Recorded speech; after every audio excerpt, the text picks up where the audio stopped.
Good morning and welcome to Manic Fishing. Well, I'm sorry about the lack of videos over the last couple of weeks. I've had a bit of an injury and it's turned out I've got sciatica down both legs, which is extremely painful. And where I've been pushing myself up off the settee, both my arms are pretty knackered, but I'm just so itching to go out fishing. So I thought I'd just do a silly little video really. I've been given some jigs. I don't know if you remember, last year I went fishing with Dave Barham on my good friend John Little's boat, Manx Bell, and Dave come down with some of these jigs, these JIMYS jigs, and I've been following him ever since. Jamie, his name comes from Mexico, and I noticed about a month ago that he started personalising some of the jigs for people, like with little names and logos and that on.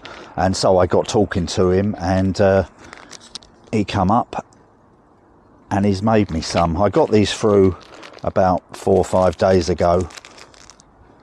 He's made me loads of them, different jigs, and I'll explain basically what they do. My favourite and an all-time go-to are these, which I think these are called a DJ, and the action and the flutter on these is just something else.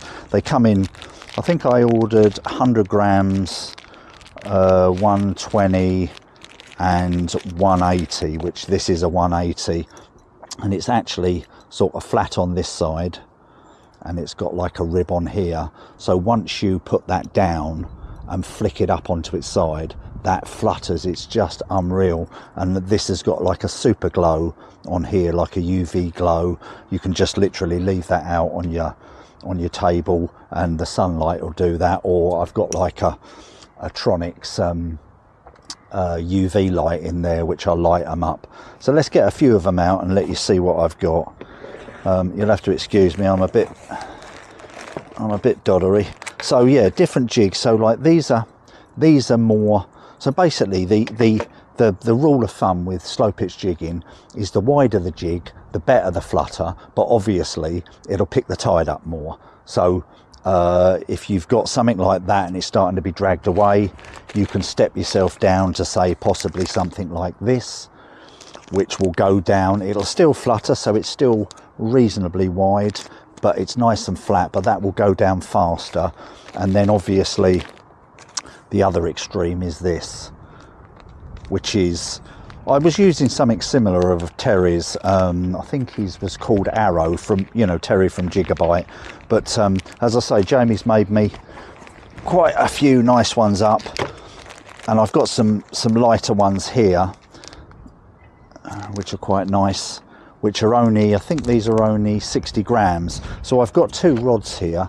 So one of them is my Seafloor Jam control rod, and this jigs, I think this is 100 grams to well, it says to 300, but to be honest with you, you wouldn't want to be jigging anything more than 250. And if you're working a jig of 250 and it's being swept away, then you've either two things: the tide's too strong, or your jig's too wide and you're not scaling down. But in my experience, I don't think you need to go any heavier than a 200. So anything from sort of 120 above I use on this one, which I absolutely love.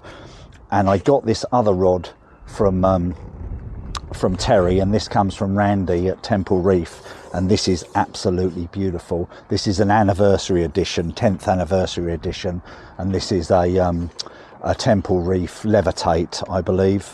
Yeah, and this is a 0 power, so this is designed for, I think it's 50 grams.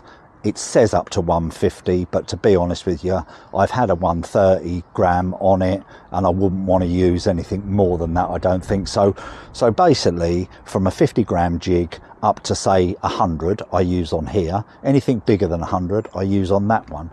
And this rod is, I don't know if you can see this, if I show you, it's really quite trippy, but the eyes are spiraled, and that is supposedly to stop lime wrap, and also it winds it on your spool better. It seems to come onto your spool pretty good. But I'll be honest with you, I don't seem to have any problems with the other one. It's just getting your head round it, really.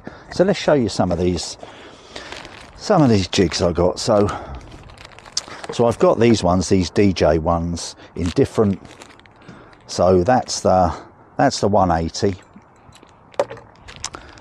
I believe these are the 120s, and obviously green, pink, you know, depending on each day what you think works.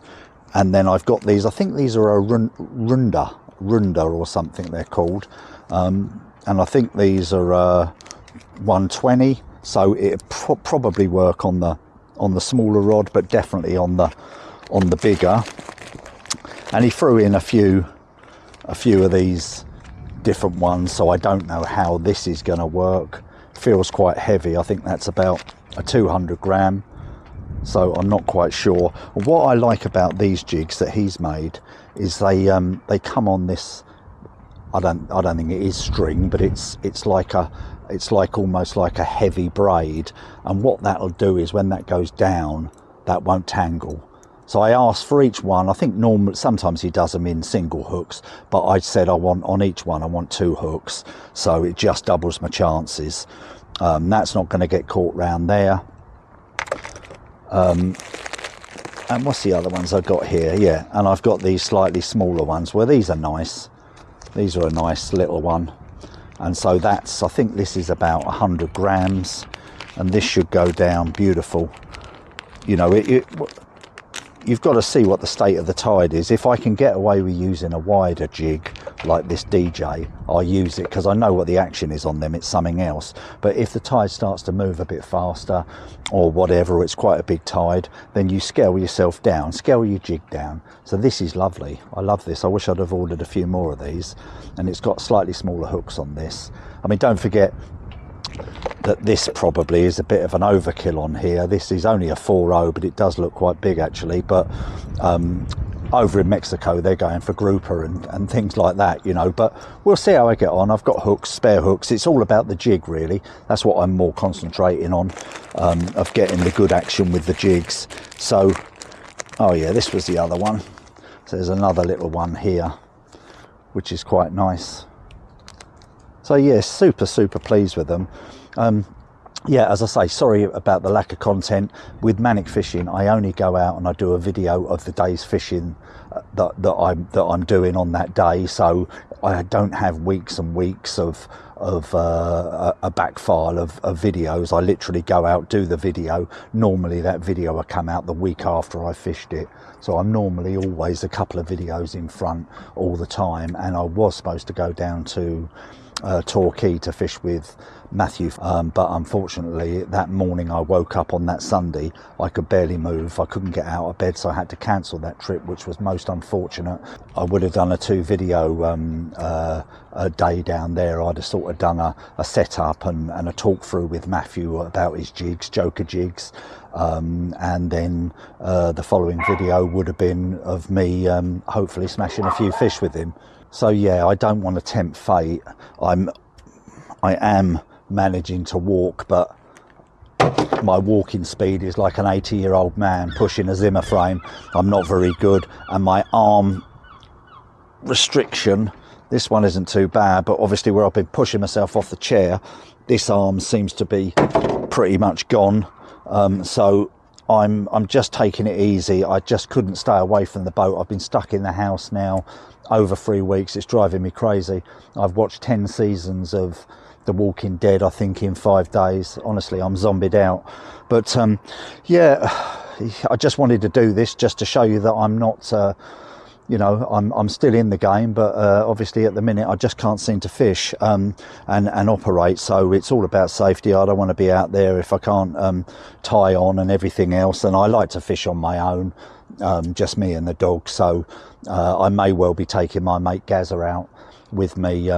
He don't mind just sitting there and having a mess about. My plan still this year is obviously we're going to be hitting the slow jigging, but I want to try and catch a John Dory. I know they're going to be about in you know, well, round about this time, and I know where they'll be, or I know roughly where I can pick them up. So I'll be doing a little bit of wrecking probably first, and then go in and spending an hour and a half to try and get a John Dory. And I'm going to try and get it, because they've got quite, you sort of catch them on the same sort of trace as what you'd use for a sidewinder, like I use wrecking, sort of a 6 foot trace maybe, but I'd just use a little red gill delta. And you just have to be very gentle with them, because their mouths are so brittle. It's no good going down there with a slow jig, because you'll look into it and just come up with his lips. But yeah, well, hopefully I can try and get this content out for you. I did say I was going to release some shorts and all that. They're a bit tedious. I know you only get a 60-second, and sometimes it's yep, you know, you're in and whatever, you can't get the whole thing in. But yeah, I really appreciate your support, and Manic Fishing is back on track. I'm hoping, if I'm still okay, I'm trying to do a bit of walking, get myself a bit better. I'm hoping that maybe in a week's time I should be able to get out. Engine's been serviced, it's had its 20-hour service. I'm waiting for a different prop, because the prop on there is a 17 and it's only doing 4,008. Yes, a 17-inch pitch, but it's only doing 4,800 revs flat out. So we're going to try 14 on it. This engine can rev to 6.3, so as long as I get up around about 5.8 to 6,000, the rev should be fine, and then it should fly. But I haven't really had the chance to whack it, but I'm desperate to try. Thanks very much for watching, and so hopefully the next video you'll see, I'll be out smashing some fish. Watch that one, that'd be epic. Have a nice day.